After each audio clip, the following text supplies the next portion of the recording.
with his girlfriend. Bryan, as job girlfriend, is doing grad school at UW.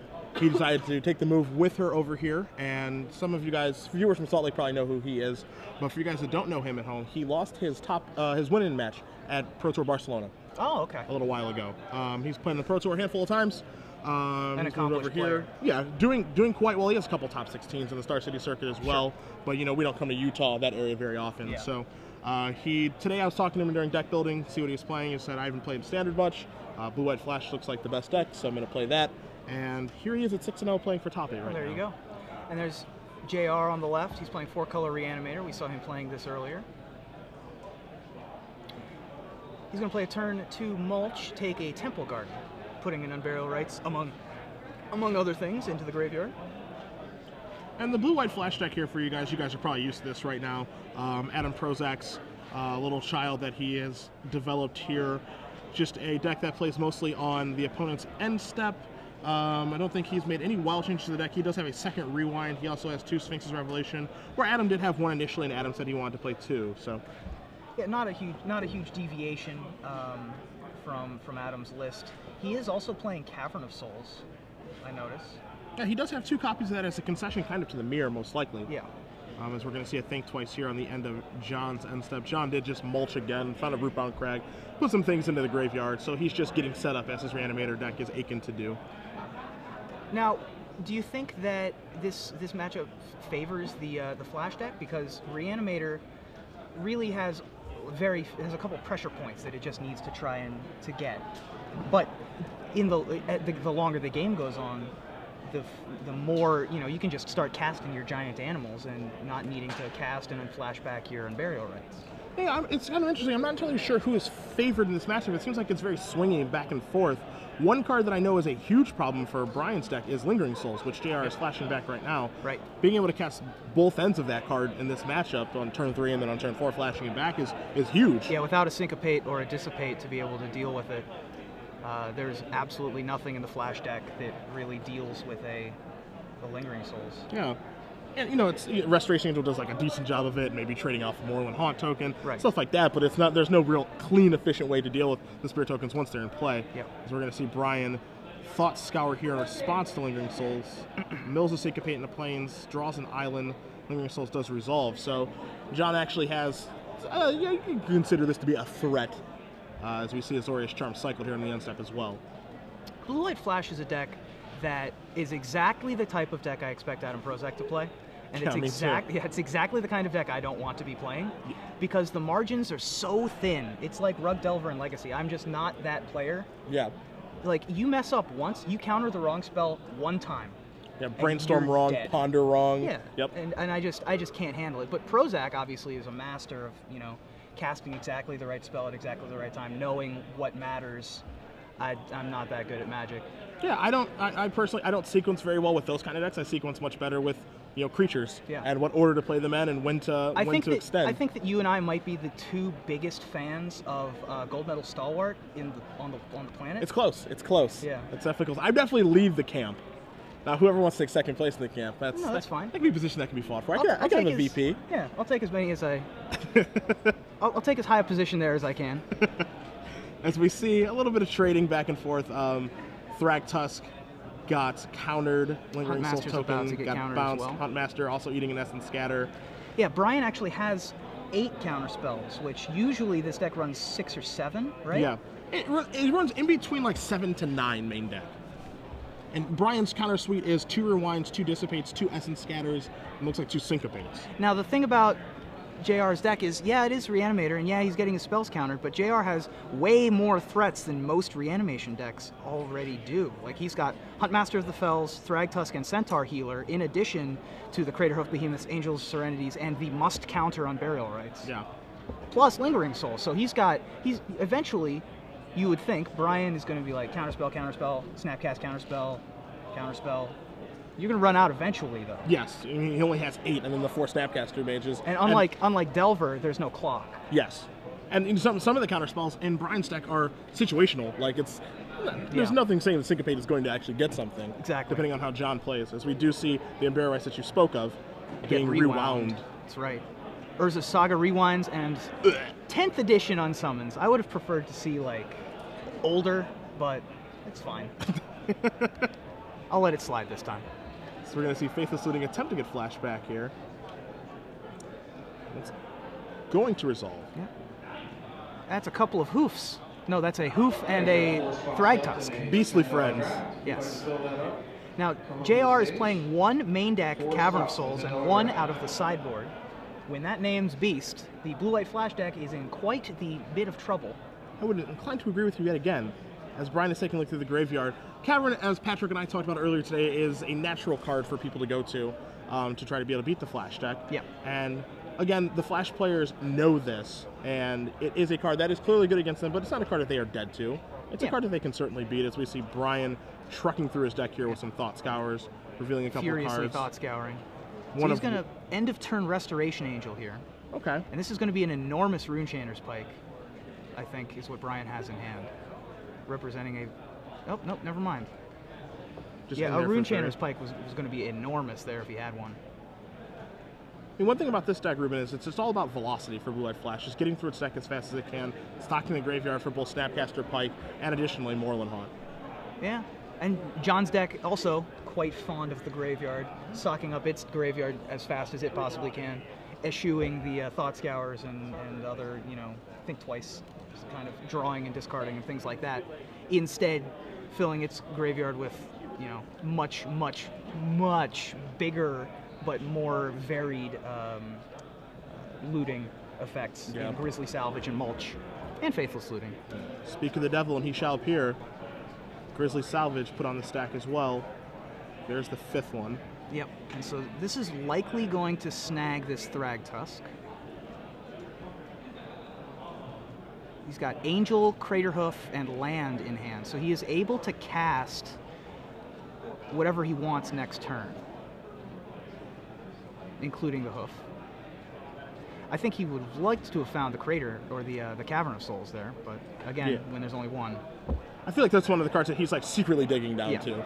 Between all this mulching and looting, Grisly Salvaging, he is looking for that one Cavern to push through that Craterhoof Behemoth or the Angel of Serenity. So Bryan does have a clock here, so he's actually able to start winning the game, although he's very low on cards, having played 3 counterspells, 4 counterspells? In between 3 or 4, and we are going to see Thragtusk here again. Snapcaster Mage has arrived. Yep. On a rewind. And so he can keep up the shields here. And also potentially deal some more damage. Yeah, JR's only found one of his Lingering Souls this game. Kind of strange since he's gone through so many cards. Yeah. Seems a little odd.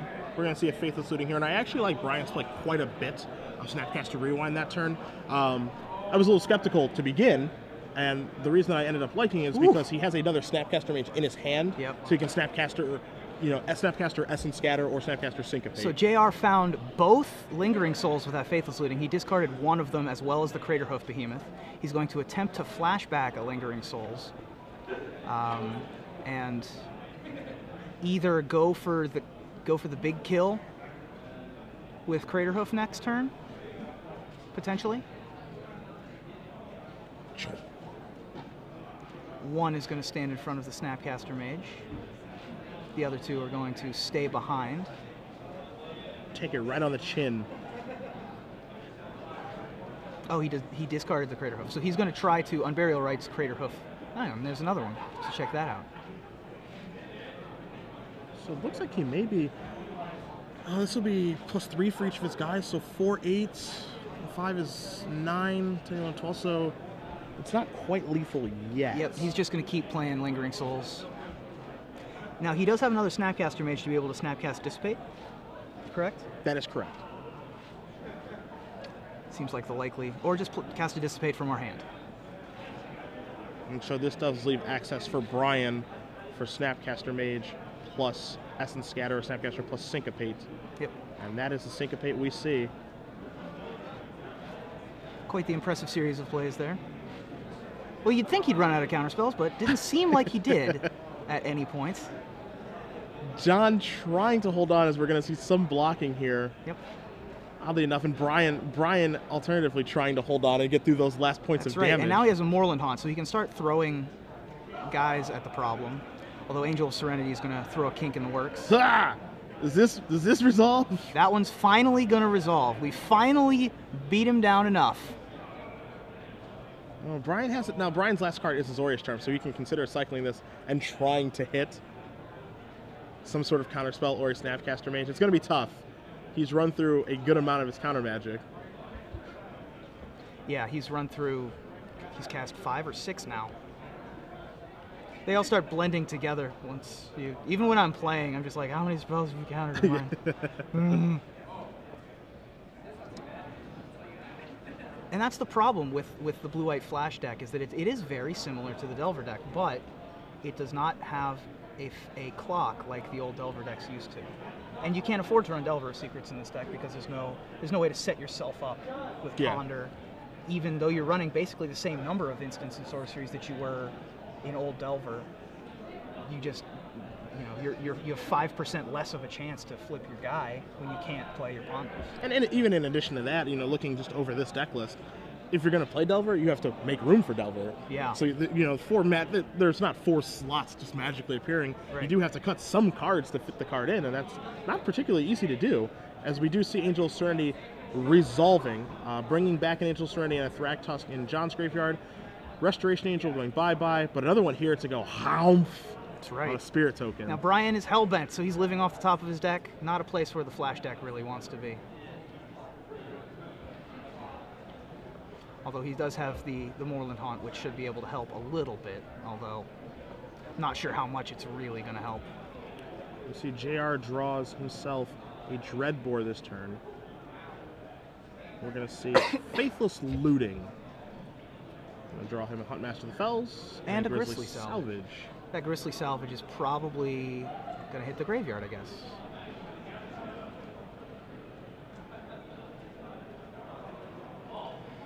The Angel of Serenity on the bottom is the one that's in play. Now, if you're JR, you need to be careful here, because even though Bryan is living off the top of his deck, it's super important to be careful, because let's say he gets in here with Angel, hits him. And then Bryan plays gets a token and then either has or draws a Runechainer's Pike. Yeah. He's just dead. Or had he flashed in the 3rd or 4th Restoration Angel. Yeah, that or would a Snapcaster Mage. I mean, any of these things put JR in a very bad spot. But you can't play around everything. So John is just gonna go for it here. And now that we're chump blocking with spirits, I think we're in an okay spot. Just needs to be careful. Even though he is ahead right now, he still needs to be careful. Yep.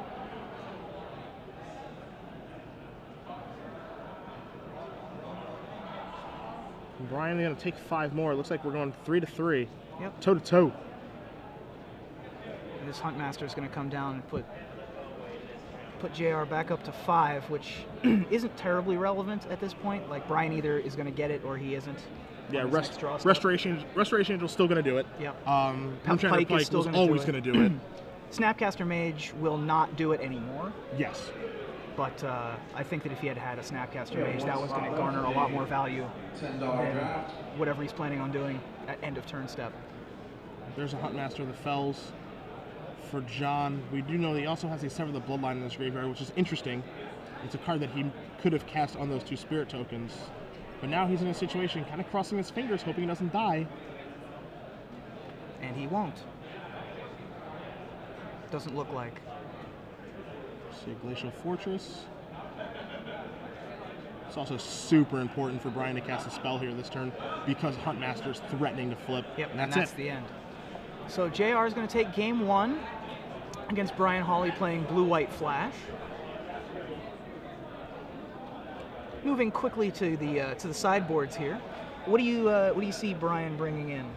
Looking at Bryan's deck list in front of me, obviously, first thing I'm looking for is Graveyard Hate against the 4-color Reanimator deck, and Bryan has 3 copies of Rest in Peace, so that's one heck of a start. Now, of course, John's deck can play normally. That's one of the nice things about this Reanimator deck, is that it can still play Magic in such a fashion of casting a spell, casting Lingering Souls, using Faithless Looting and stuff like that. It's just normal draw spells.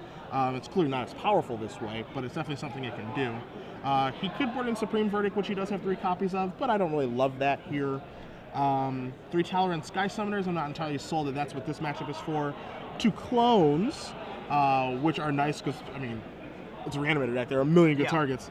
And then 2 Fetter Guys, which can actually just act as a 3/4, flyer for 3 mana with almost no drawback. Yeah. So definitely some options available. Pretty realistic to bring in. Yep. How about for John's side? John's side, he does not have as many things to bring in for this matchup as I would have liked. He's got an extra Craterhoof Behemoth and an extra land, and I think that that's the plan after sideboard is to just cast your spells. Sure. Like all you really want to be doing is like make your opponent's rest in peace actually a mulligan. Sure. As best you can. As best you can. I mean, there's no way to actually get around it. You're still going to keep in your Unburial Rights. You're still going to keep in your Mulches and your Grizzly Salvages. There's no way to switch out entirely of your deck. But I think that that's one way to go. One way to go. I also anticipate he'll bring in these Centaur Healers. Okay. Just because they're no one's really playing anything big early. Sure. And Centaur Healer's actually just an extra turn or maybe 2 against Bryan's deck. Okay. And he's got some stuff that I would want to take out. I want to take out the Sever the Bloodline. Dreadbores aren't very good. He might take out Lingering Souls, although... No, I don't think there's any way he boards out Lingering Souls. Yeah, I don't think so, now that I think about it. But I think I guess there's not that much he wants to take out, and there's not that much he wants to put in, so... John's just going to try and go with his game plan. Yeah, I think that he potentially cuts down on some number of Imperial Rights just to hedge against Rest in Peace. Maybe he moves down to 2 or 1 because, again, he can just play a normal game. I definitely agree with you on Sever the Bloodline and Dreadbore being boarded out as well. Maybe some number of Faithless Lootings get moved out, or 4 Angel Serenities is a lot to have against this deck. I think that the least important of the 3 enablers of Mulch, I think, is very important. He wants to hit all of his lands. Okay. Faithless Looting lets him turn lands into cards, which I'm not sure is as important against the Blue-White Flash deck. Okay. Because he wants to be casting those 8 mana, 7 mana guys. Sure. Grizzly Salvage puts a lot of cards in the graveyard. I'm not sure how much he wants to be doing it. I'd probably cut down the most on the Grizzly Salvages, just because they cost 2 mana. Okay. And the Faithless Looting lets you use your mana more efficiently. Sure. I mean, I don't know. I haven't really played that much with this deck, and I'm also just a simple caveman player. So that's fair. I mean, this is a matchup that I'm surprised we haven't seen more today. This is the first time we've actually had it on camera. I'm sure it's happened in the tournament, of course. Yeah, I was talking with JR. There's just not a lot of Reanimator here, and the 2 or 3 Reanimator guys I've been keeping an eye on. We saw Jamal earlier playing Reanimator. He's still X1. Okay. JR's undefeated, and then there's another Reanimator player that was also X1-1, I believe. Okay. And yeah, all the reanimation decks have been doing really well today, and I was just a little surprised that there weren't as many here. Just not a ton in the room? That is surprising to me, the result that it's been putting up over the past, I'd say, month or so.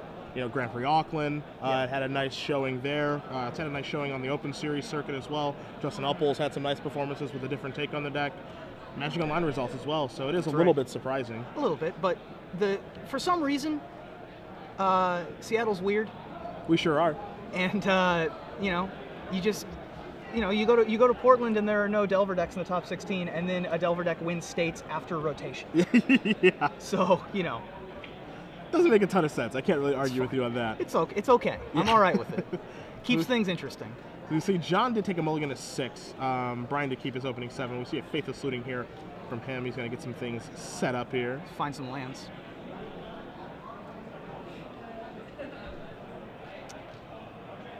Did you guys mention that JR is starting work at Wizards? This is his last tournament. Is this the penultimate tournament? Is that the? I don't know if he's playing Legacy tomorrow. I think he might be. Okay.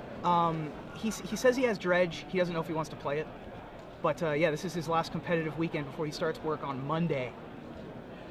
He's trying to make it a good one. Yeah. As he's playing for top 8 here and up a game. That's right. And Bryan does not have a third land. Oof, rough. So we're going to see a mulch here from John, which is going to do his best to find him lands, because that's what mulch does. Does an okay job. Oh, he brought in the Deathrite Shamans. Okay, I guess that makes sense. Takes care of Think Twice, makes Snapcaster worse. Makes Snapcaster worse, it's a pseudo Bird of Paradise. Yeah. Seems fine. If he had enough things that he wanted to take out, that makes sense. Plus, it's possible that he thinks Bryan is on Purify the Grave instead of Rest in Peace. Sure. we're going to see Bryan cast an Augur Bolas here. Look through the top 3. Finds a Dissipate. Obviously, Augur can't find lands, which is still the issue here for Bryan. JR is going to actually have a nice window here. It looks like Bryan needs to discard a card. JR is going to have a window here to resolve a Huntmaster of the Fells, and that thing, obviously unmolested, is going to be very difficult for the blue-white flash. Yeah.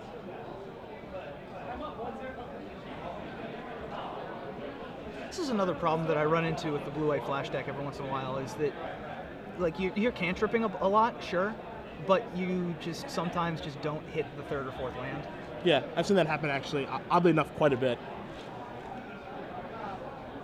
As we are going to see Temple Garden come to play untapped, Huntmaster make that life gain mostly irrelevant, or excuse me, that life loss mostly irrelevant, and we got a wolf token as well. And there's the Woodsman from Little Red Riding Hood. I'm a little upset that the Grandma and Red Riding Hood herself don't see more standard play, just because they weren't good cards. Yeah. But it's no fair. Yeah, it's really no fair. It's unfortunate. That's an interesting one to put in a horror-themed set. They'll do anything in right. Renton, as JR is going to find out Yep. starting on Monday. That's right. They'll do anything. Bryan finally does draw his 3rd land. It is Cavern Souls, which is not the ideal 3rd land to be drawing, especially in this matchup. Yeah. But at least it's going to allow him to, do stuff. This is going to name Wizard, which is interesting because he can cast both of his wizards already, but can't cast his angels. It is a bit of a surprise, as we see Bryan discards a Rest in Peace. Leads me to believe that he has another one. Yeah. We'll see Augur Bolas jump in the way of one of those. Yep, little Looming Grid Warden action, blocking a 2/2. We'll see Overgrown Tomb coming to play untapped, and Swag Tusk. Feeling swaggy. That's right. Otherwise known as How I Learned to Stop Worrying and Carry 2 Spears, as David McDarby said in his article, which I liked a lot. Hey, there's a 4th land, and it's a white one. That's a good one. That is the Franz Vollwinkle drawn Glacial Fortress. How do you know that? Franz Vollwinkle's in the room today, is how I know that. Okay, well that's the best segue ever that I did on accident. Yeah, there you go. That's pretty impressive. We have an interview with him coming up sometime soon. Quick, what set is that clone from? That is a Onslaught clone. Very good, very good. Not my favorite clone. I love the Kev Walker clone. That's my favorite clone. The blunderbusses aiming at each other. You shoot him. No, you shoot him. Yeah, I like that one. As we see Thragtusk coming across. I imagine it's going to get blocked by the clone Thragtusk. Perhaps not. Bryan considering Bryan chooses to take 5. And then another Thragtusk. There he is. Now, the tough thing here for Bryan, obviously, is that he needs to keep playing spells because at any point, Huntmaster of the Fells can flip and then turn into a real threat as well. Yeah, Huntmaster's very awkward for the Blue-White Flash deck because Blue-White Flash obviously likes to play at instant speed, and Huntmaster throws a kink in those works. Yeah. As we see another clone drawn here for Bryan. So Bryan has the opportunity to copy another Thragtusk. Trying to make a game of it. I think doing a pretty good job of it. Yeah, the problem is that as soon as John hits 8 mana, Crater of Behemoth's happening. Assuming they're still in. Assuming they're still in, sure. Because we have already seen a couple sideboard cards from him. We have seen a Deathrite Shaman, a card that we weren't sure he was going to bring in. We're going to see a Mulch put on the stack here. So this will kind of open our eyes to exactly, if he has anything else we haven't seen yet.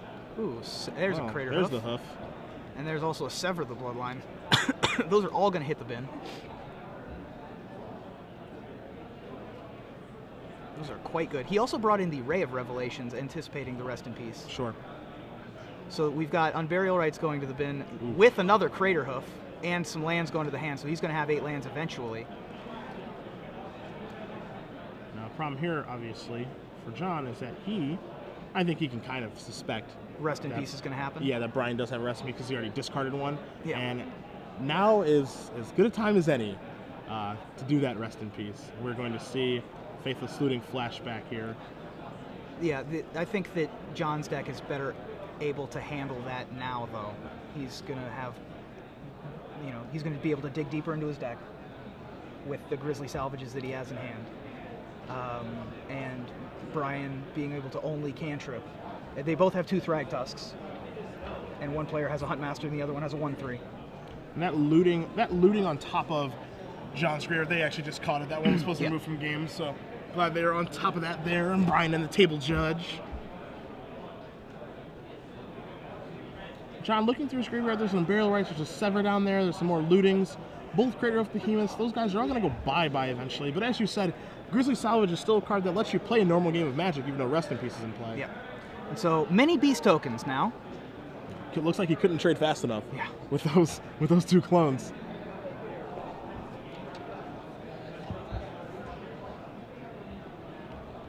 So John kicks it back over to Bryan. He does have another Rest in Peace in hand. It looks like it's going to get cast here. There it is. Rest in peace.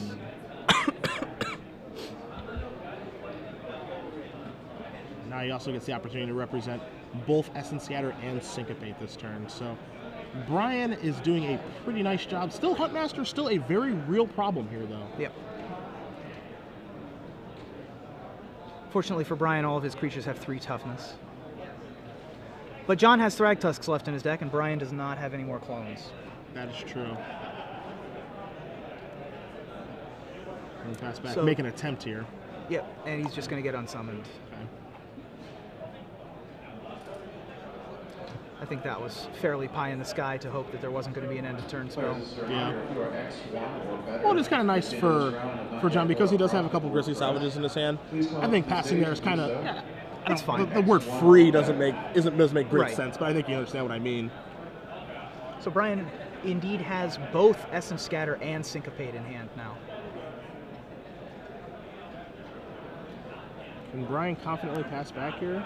Nope. He will make an attack. So we'll trade some beasts. A little surprised with the trading there. Yeah, that was a little interesting. Bryan also has Talrand in hand. He brought in his Talrands. Okay. Doesn't feel comfortable with it. Yeah. If he plays Talrand, he's got to leave the shields Yeah, down. that's right. And I think that that's probably the correct decision. Aha! So, Grave Revelation. We see a rewind. is he going to try it? Oh, he can't try it again. Never mind. Yeah, Rest in Peace says no flashback. That's right. So you're going to play an honest game with me, buddy, whether you like it or not. Grizzly Salvage put on the stack now. 2, 3, 4, Aha! 5. There's some Cavern of Souls. Yeah, I would take that too. Yep, there's both Cavern of Souls, actually. Only need one, really. So we're going to cast another Grizzly Salvage, hoping to find a Craterhoof Behemoth, I imagine. Well, both Crater Hoofs are gone now. Oh, are they both gone? Yeah, both removed from the Rest in Peace. Well, he's also got one more in the sideboard that he could have brought in. Oh, okay, okay.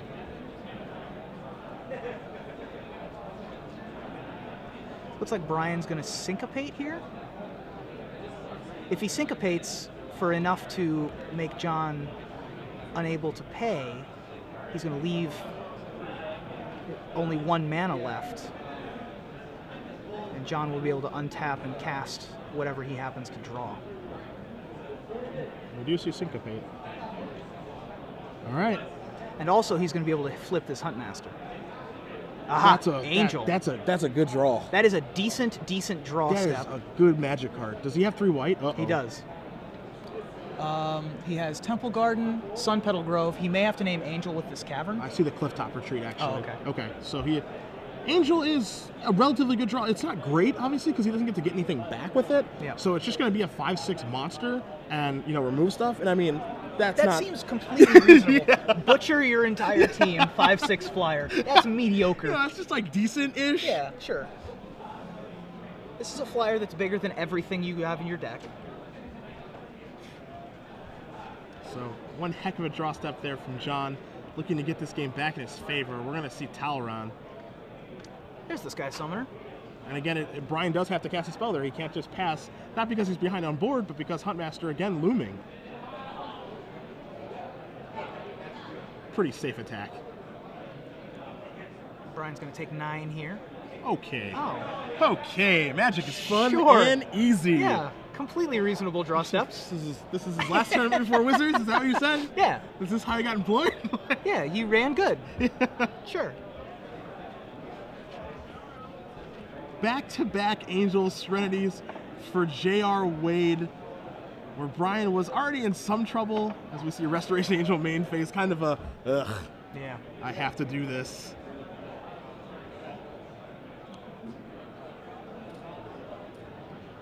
If you register for Attack standard you. order box Yeah, number 6, yeah. your event's ready And then to pass the begin. turn. 5, 6, 7, 8, Inside 9. event stage. Pass an Once attempt again, to standard kill you with order box Huntmaster, I number would 6. assume. Yep. Yep, and that's it. So J.R. Wade is going to be able to draw into the top 8 most likely here. Moves on to 7-0. 7-0. One heck of a He swan may be able song. to draw in actually, because we had 397. The cutoff for 10 rounds is 402. Oh, okay. So we're going to have a lot of 7-0s. Okay.